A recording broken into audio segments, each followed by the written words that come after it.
find out, right? Like, how are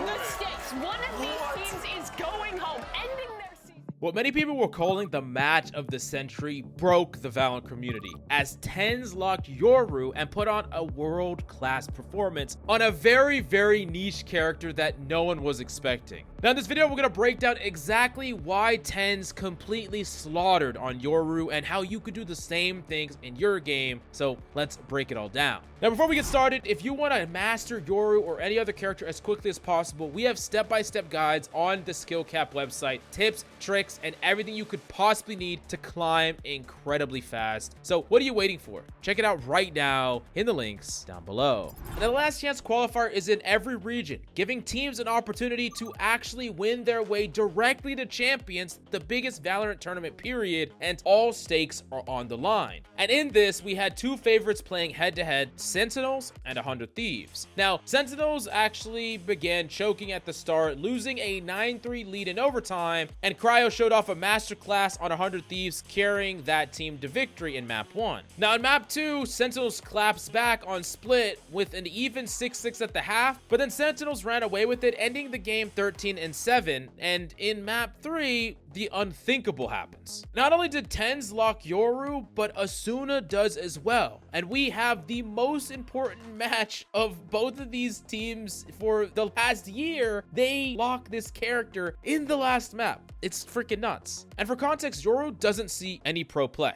And the fact that he was picked here was a really big thing. And if the teams fell flat and floundered, they would be the laughingstock, picking a character that was this untraditional for a map and match that was this important. But these results, no one could have expected. Now, starting off in round 1, the pistol round kicks off with TenZ slow towards Showers as he throws a TP through Cave just before the round begins.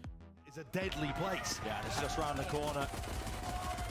The champs after LCQ, everything on the line playing for this one. We are fast, aren't we, off the pace? Look at this, the full rotation around to try and wrap into Showers, but TenZ is out of there. He's out of there. Yeah. I mean, Here we go, moving forwards out into it, Asuna. player advantage to play slowly. Found the batting reposition shut down. One left standing is Derek. TP is noted, and that's going to be the pivot. Although he does miss the lineup, we'll see him use this throughout the entire attack half, and it becomes a crucial part of his strategy to really psych out 100 Thieves. A fast short push comes in from the defense, cutting off any possible assistance for TenZ, but he quickly reacts by maximizing his value in Showers by clearing it with a clone and grabbing an orb. He then hears the crowd of footsteps flanking him, and once he is hit by the Sky's Flash, he takes his TP. Keep in mind, you can't hear Yoru trigger his teleport. Instead, you can only hear a sound cue if you are near his new location. So when TenZ TPs out of Showers, 100 Thieves have no idea where he is and are forced to re-clear that same space. Sentinels quickly rotate towards B, and even though TenZ literally DQs, the rest of SENZ is able to secure the round thanks to some nice shots from the team and some good info baiting from TenZ before Spectrum just rolls him or whatever. Now jumping forward to round 3, Sentinels decide to force up on the bonus with the goal of going 3-0. Let's see the setup. Flash into the high tide here. But the flash opens the door so Asuna can reposition. Obfuscation in terms of Util being used. Close corners cleared though. Decoy sent forward, sent flying. TenZ takes away two of them just like that. Raw mechanics. To Cryo now on the flank, but as the Seeker latches onto him, TenZ is feeling it. TenZ is once again alone towards Showers and successfully throws his TP lineup, but this time, two 100 Thieves defenders are preparing to hold it down. Now on any other agent, this would be impossible to fight alone, but what TenZ does next is incredible. Knowing the potential of a crossfire, TenZ throws his clone through Showers. Bang on Brimstone puts his attention on the clone only for a second, but this is enough time for TenZ to clear close right. He hits the shot on Sky, and with some clean movement finds a second kill on Brimstone. Once again, TenZ maximizes his value in Showers by grabbing the orb, and I can't emphasize this enough. If you have the space, grab the orb. There's no reason not to, and it's literally free value. Now, TenZ takes his TP to get a heal from Sky, regrouping with his team, and dismantling the 100 Thieves defense. With minimal info now for 100 Thieves, Sentinel slows down the round and ends up in an A hit. They take the site, and it's a clean post plant with the use of Seekers to gain info on the remaining enemies. Remember, when your team has a huge advantage advantage in your ranked games that you should slow down the fight, group up and play together, and play more traditionally for trades. Understanding that if you spread out and seek more kills, it's an easy way to turn a 5v3 that is unlosable to a 3v3 and a lost round altogether. Now to close out this round, TenZ hits a beautiful shot on the flanker, forcing Asuna to save and carrying SEN to another round win. Now you might be wondering why TenZ playing alone towards showers is so impactful, but to understand that, you need to first understand the concept of conditioning. Conditioning in Valorant is where you make a play or use certain utilities successfully in one area of the map. For the remainder of the half, the enemy team has to either respect that area or put more resources into winning it. In the TenZ scenario, he just won 2 rounds on his own by taking showers and conditioning 100 Thieves to what he's capable of. Basically, you're teaching the opponent to put some respect on your name, and you're getting free value just based on that respect alone. Now, during rounds 4 and 5, TenZ continued poking showers, and by round 6, 100 Thieves had enough. The one spotted though, Cryo posted with the op. Oh, he's like, wait, what is going on here? It's not a... Well, still watching, not baited by it. Oh, he wants a little bit more! TenZ! He's on fire!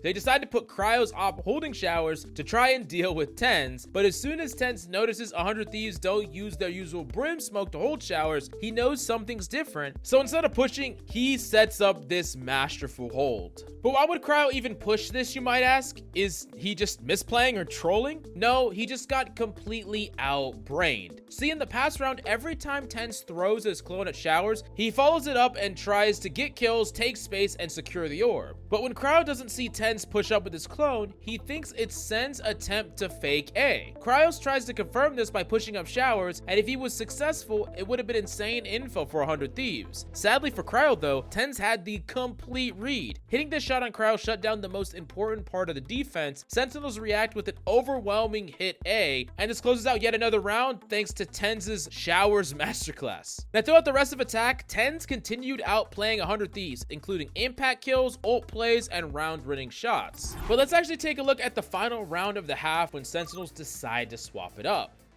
Towards B, last chance. Run up around into the battle of 100 Thieves here. Sentinels would love a 10-2, and well, it's just carnage on display. Oh, it's rattled off. TenZ behind him with a shorty. And another on display. Another attacking first kill. Asuna's time to shine. Yoru laid down with the Reckoning as well. What's he looking for? Some form of repositioning. Notifies his team, all grouped up onto the site. How do they want to try and play this? Flash. No follow-up, no push forwards, over the strike. Stella, he's running for his life, but no. Once more, brought down, cooked to a crisp, left up to Asuna, fully blinded. Oh my God. Sentinels know 100 Thieves like to fight B long, so they opt to send both duelists through hookah, 10 ults through sight into garden, gaining info on the long players, all while Zekin raise ults dealing with anybody on site or early rotates coming from A. This last play catches 100 Thieves completely off guard as TenZ is able to get a shorty kill on the dogging Sky, and Zekin finds a rocket kill on the rotating Brimstone. The plan works perfectly, forcing Asuna to TP out, earning Sentinels a free sight, and a 10-2 half on bind attack. Now on defense, TenZ shows us exactly how much impact you can have on Yoru when you keep the opponents guessing. Jumping into round 15, TenZ and Saucy are set up in a B long hold. Grouped up. All players of 100 Thieves. Going to make a mark here up onto the B long angle. Orb in their face makes it difficult. They want nothing to do with it. What does TenZ want to go for? It's a double pop flash play round the corner. And Stella jumping into the wall. Lovely flash. Stun connecting here. Coverage once more. Leaves it up to Derek and Bang. You need a miracle. Look at the coordination. It's all paying off.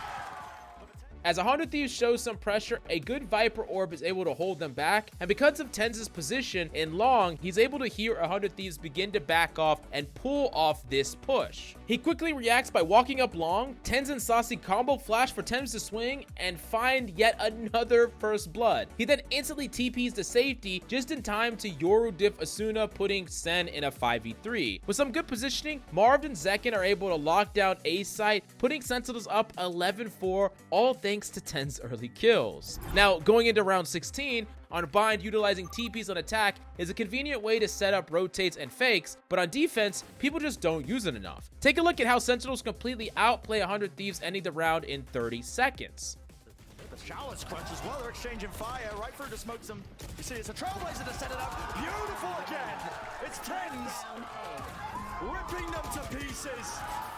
So you might be wondering, how did they even do this? So before the round even started, Sentinel's plan was to crunch showers. TenZ throws a TP into spawn, so if the plan goes wrong or he needs to rotate fast, he can get out instantly. This makes Yoru especially strong for a TP crunch play. As soon as Marv hears something in showers, he tells Saucy to dog, and well, TenZ TPs through with the clone, so they're double pinching outside of showers. So beautiful shots come through, and Zekin swings out to trade, and the final 100 Thieves player was a lurker that tries to TP, which is an easy shot for Saucy, putting Sentinels up 12-4, and Sentinels eventually close out the match 13-7, ending a 100 Thieves season and proving just how viable Yoru is in the right hands. TenZ showed us a Yoru masterclass with consistent fake outs, conditioning his opponent, and aggressive joint plays. I'm not gonna lie, after watching this, I kind of want to pick up Yoru myself. I'm sorry, teammates, when I throw your games. But if you want to learn Yoru as quickly as possible, we have Radiant breakdowns and guides on the SkillCapped website. Everything you could possibly need to climb as quickly as possible, whether that's positioning guides, mechanical courses, and more. Check it out right now in the links down below.